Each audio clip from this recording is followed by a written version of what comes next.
కోర్టులో పాపం మ్యాజిస్ట్రేట్ల నుంచి సిబ్బంది దాకా ఎంత స్థాయిలో పని ఒత్తిడి ఉంటుందో మనం అనేక సార్లు మాట్లాడుకున్నాం. ఈ పని ఒత్తిడి ఇంపాక్ట్తో పాటుగా ప్రభుత్వాలలో ఉన్న అధికార పక్షం ప్రాసిక్యూషన్ ఒత్తిళ్లు పెరిగిపోయి బెయిల్ ఇవ్వకుండా ప్రతిదానికి జైలుకి పంపించేస్తున్నట్టు. దీంతో జైళ్లు నిండిపోతున్నాయి.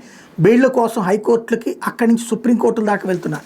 మ్యాజిస్ట్రేట్లు ఆల్రెడీ సుప్రీంకోర్టు ఎప్పుడో చెప్పింది 7 ఏళ్లలోపు జైలు శిక్ష పడేటటువంటి కేసులలో బెయిల్ ఇచ్చేసేయండి అని. అలా కాకుండా జరుగుతున్న వేళ సుప్రీంకోర్టు అసహనం వ్యక్తం చేసింది. 2 దశాబ్దాల క్రితం దాకా చిన్న చితక కేసులో బెయిల్ విజ్ఞప్తులు హైకోర్టు దాకా కూడా వచ్చేవి కావు.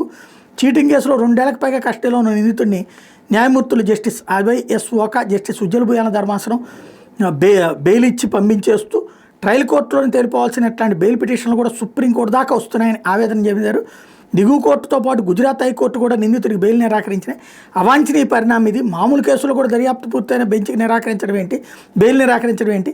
మనది ప్రజాస్వామిక దేశం, అవసరం లేకుండా పౌరులు నిర్బంధించి అణచివేతకు పాల్పడే పోలీసు రాజ్యంలా పనిచేయకూడదంటూ హితవు చెప్పింది.